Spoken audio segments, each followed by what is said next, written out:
What's up, everybody? Welcome back to another episode of HonesTEA with your boy John. Let's get right into these topics, you guys. One of the topics that I want to talk about is kind of irrelevant, but it's still relevant to this day, and it's basically about the Trump supporters storming the Capitol. And we all seen over the news that Trump was very, very upset because he lost the presidential election fair and square. And just like every other white person I know, when they can't have their way, they have a temper tantrum. And for somebody like Donald Trump, who's rich, white, famous, and at the moment, or at that time, was the president, he took his temper tantrum and forced every other white person, every white supremacist to come and break into the Capitol. It just started a whole bunch of chaos. Black people were irate. Republicans were irate. Everybody was angry. Majority of the Republicans were angry because they were just like, man, we really let this man run office for 4 years. How stupid can we be? The other side of the people that were mad were black people because it was just like, man, how was it that we weren't able to storm the Capitol? You literally let these people walk into the Capitol, break in, break things, sit on Nancy Pelosi's desk, take her laptop.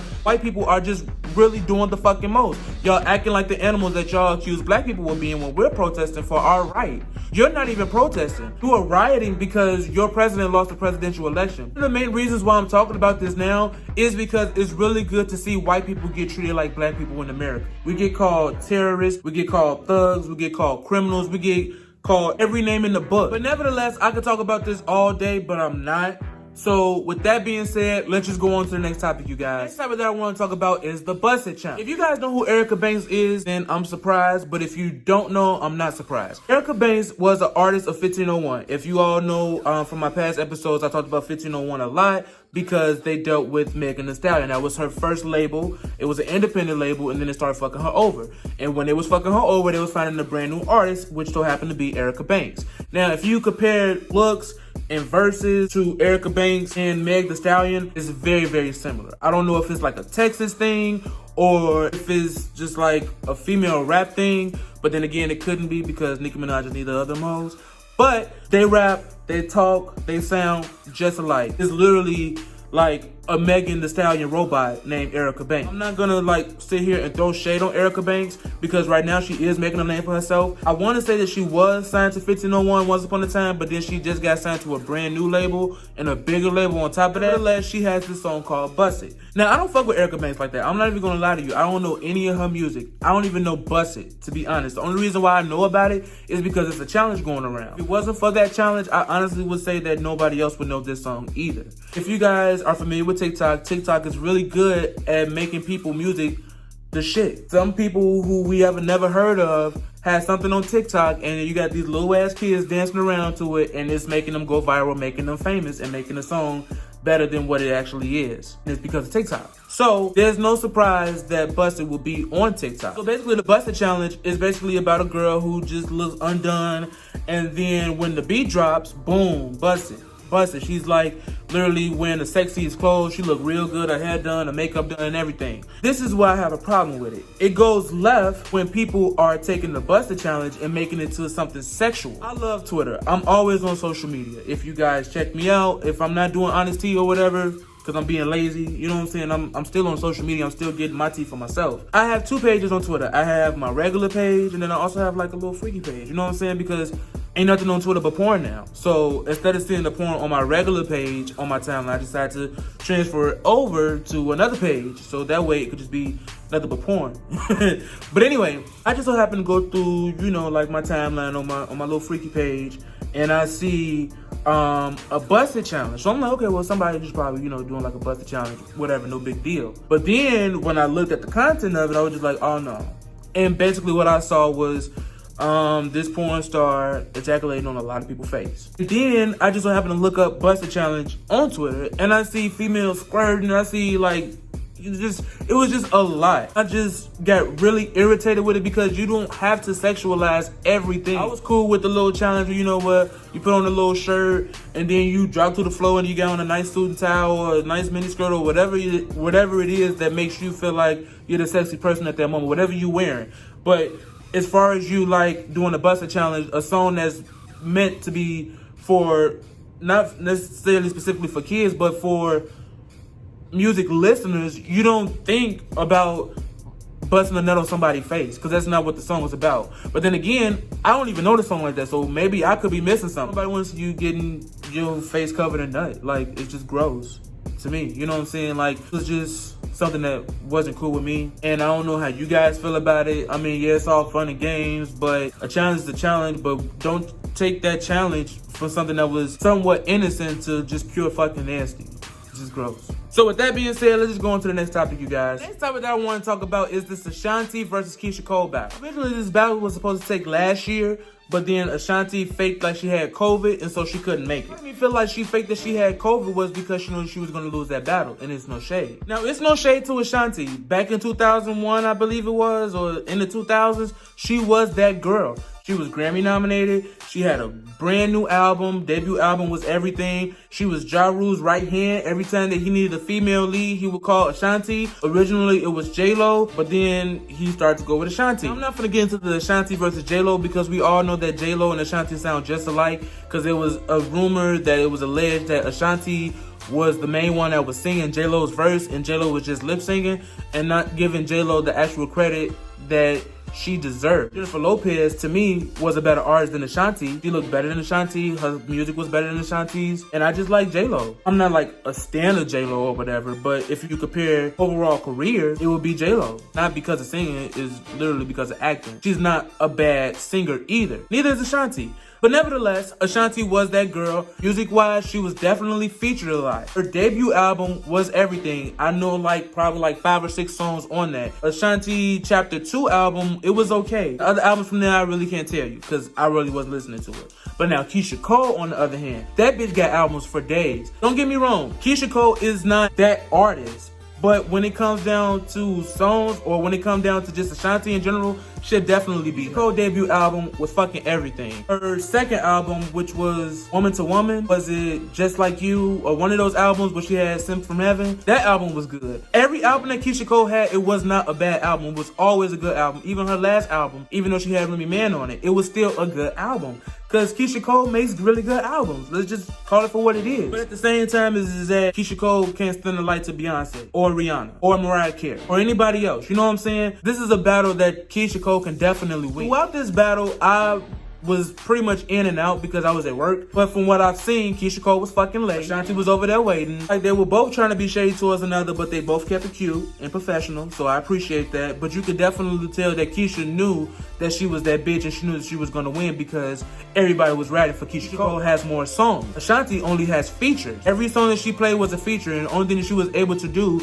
was sing her chorus and do her little ad-lib every 2 seconds. And every now and then she would spit Ja verse or somebody else's verse. Whereas Keyshia Cole will be singing throughout the whole entire Verzuz battle. It was an easy win for Keyshia Cole. Unfortunately for Ashanti, she lost because she didn't have that many hits. The hits that she had did not put a light to Keyshia. This is the only battle that Keyshia Cole could probably ever win. And to be honest, Ashanti had no business getting into the ring with Keyshia Cole. Keyshia Cole is not the type of person that you would want to do a Verzuz battle with when all you ever done really was features. Ashanti was better off doing a Verzuz battle with Tierra Marie. Even then, Tierra Marie will still kill you because Tierra Marie had a really good debut album. She got dropped from Roc Nation. She was an independent artist, and she was still making a name for herself. Sponsor was a big-ass hit, and I know for a fact that she wasn't under Jay-Z's label at that time, because this was like 2 years afterwards. You know what I'm saying? Tierra Marie definitely would have ate that up. There's no shade to Ashanti, but I just feel like Ashanti can't battle anybody. She really cannot battle anybody unless you want to go feature to feature. So at the end of the day, like, yeah, Keyshia, girl, you definitely won that battle, and it's probably gonna be the only battle that you will ever win, and it's no shade to you because, like I said, I like you. I like your music. But at the same time, it's just like this battle wasn't necessarily needed, but it was good to have it because we've been wanting it. Then we waited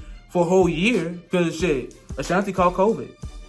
Other than that, the battle was really, really good. They both, in the end, showcased their new song, their new single. I'm not gonna lie to you, I'm feeling Keyshia's single more, but I also kind of like Ashanti's too, but it doesn't fit Ashanti. Like, if you listen to the song, I'm pretty sure she's gonna put it out there sometime this week. I seen on the blogs just a couple of hours ago that she was working on the music video for it. And even then, that is just not something that's gonna catch my eye, but I do like the song. Do I like it enough to stream it and stuff like that? No, not really. That goes for Keyshia too. No shade. It gotta catch my eye, it gotta catch my attention. You know what I'm saying? If it's a good song, then whatever, I'm fucking with the good song. But if it's nothing like, oh damn bitch, let me go listen to the full song, then I'm not really interested. So yeah, the battle was good. We all know that Keyshia Cole won. We could have told you that last year when Ashanti faked COVID. But a new battle is emerging. It's going to be with Toni Braxton and Mary J. Blige, the two aunties of R&B. Technically, Mary J. Blige doesn't like anybody calling her auntie. Mary J. Blige felt some type of way about people calling her auntie because she's trying to say that she is old. But bitch, you're not in your 20s and you definitely not in your 30s. You're old. I would rather be called auntie than granny. You choose.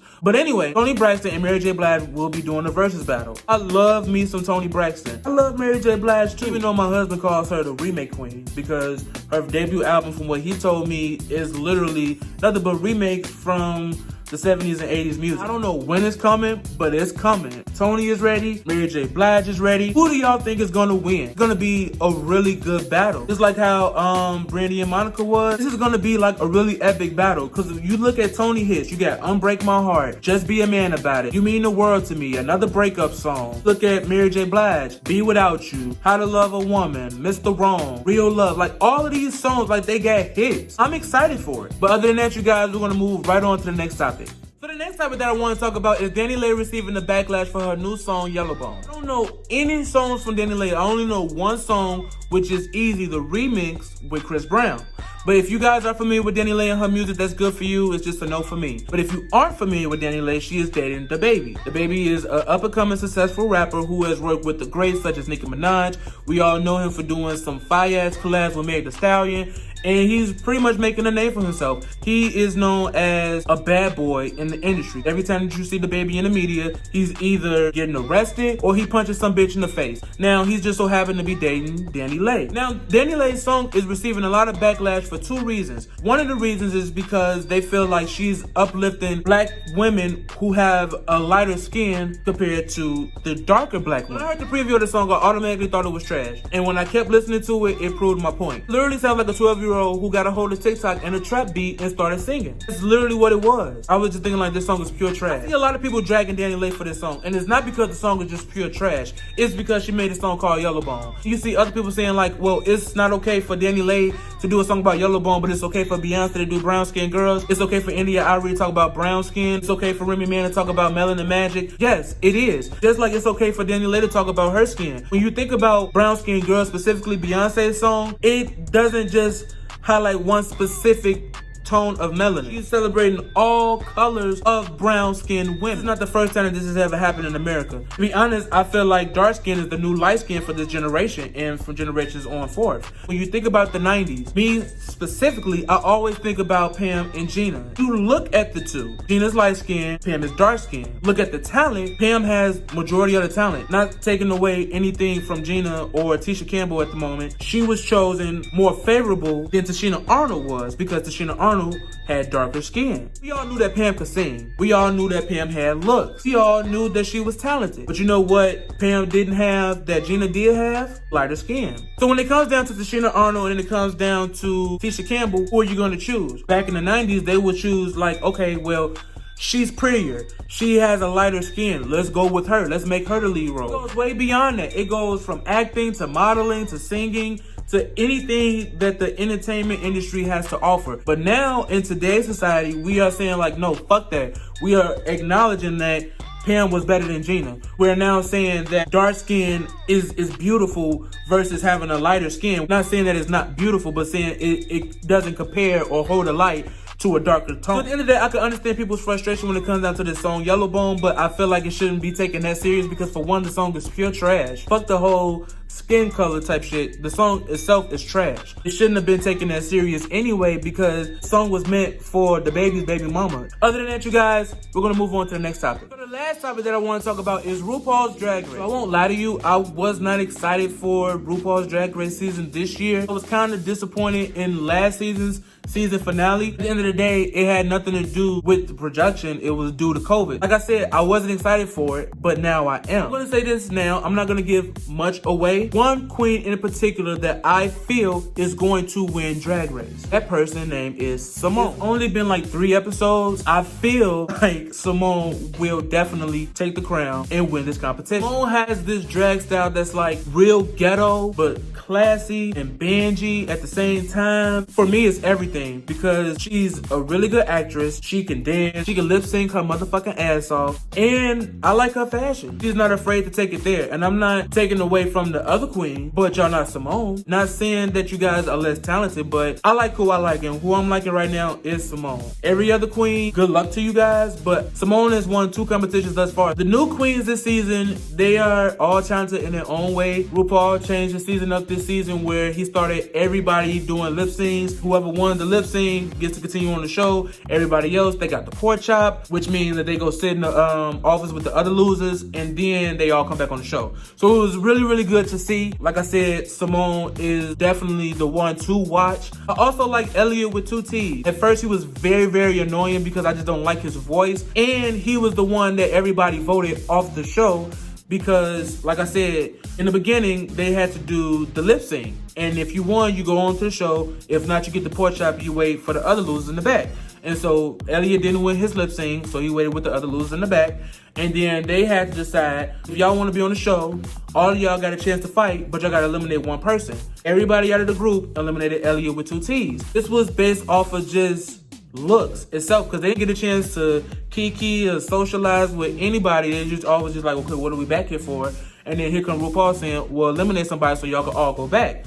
And so they all voted Elliot with 2 T's. He ended up coming back, and I like I said, I like Elliot with 2 T's. Like, at first I thought his drag was kind of basic, you know what I'm saying? But the last couple of episodes, he low-key showed the fuck out. Everybody else, they show out on their own or whatever. But Simone is really the one who caught my eye. Another queen that caught my eye is Olivia Lux. She is a mix of Bretta and Jocelyn Hernandez. Like, every time I see her in drag, that's all I think about. So every time I see her, me and baby be like, there go Bretta Light. You know what I'm saying? Because that's what we do. Because, you know, we watch Drag Race together. But anyway, she is one to look after too. A lot of the queens looked at her as a weak competition, but she won her first challenge. I like her. I like her talent. I like everything that she does thus far. Just excited to see how this plays out. If you guys watch Drag Race, let me know what you think. Let me know who you think is the queen to beat. I already got mine made up, and that's definitely Simone. You heard it now right here on HonesTEA. Simone is going to win Drag Race. Other than that, you guys, I'm very, very excited for Drag Race this season. I'm excited to see what the future holds for these queens. Other than that, you guys, that's pretty much all I got for you today. Like, share, comment, and subscribe below, you guys. Thank you guys for watching. I miss you guys so much. I know for a fact that I probably missed my anniversary of HonesTEA. Happy 1 year to HonesTEA. It's not the actual celebration that I wanted to give you guys. Me has been really been lazy. Editing and stuff like that, that really takes most of my time. Like I said, most of it was literally just me being pure lazy, because like, the editing process is so long. I would send my best friend the video of like me, like I just got done filming. Look, we done talked for like 2 fucking hours straight. 2 days later or whatever, I sent her a video back. I'm finished editing, and it went from 2 hours to fucking 14 minutes. It was just a lot. That's my fault, and I will make sure that I won't do that again. I really do love YouTube. I really do love using this as an outlet, because shit, I like talking shit. You know, this is what I do. This is what I'm good at. So why not? You guys are gonna get an episode from me every week. I don't know when it's gonna come. Whenever I start filming, I will start filming. From now on, I promise you, you will get a video every week. It may be Sunday night, maybe Monday night, maybe Tuesday morning. You just never know. I don't even know. I just know when I start recording and I gotta edit. I'm just in editing mode, so I don't know when it's gonna get done, but it's gonna get done, and you guys are gonna see it for yourself, and hopefully you appreciate it. But nevertheless, like I said, I'm gonna get it together. I do apologize to you guys. I apologize to all my faithful watchers who like, share, comment, and subscribe. I missed you guys just as much as you missed me. So with that being said, like, share, comment, and subscribe below. I will be back next week with a brand new episode.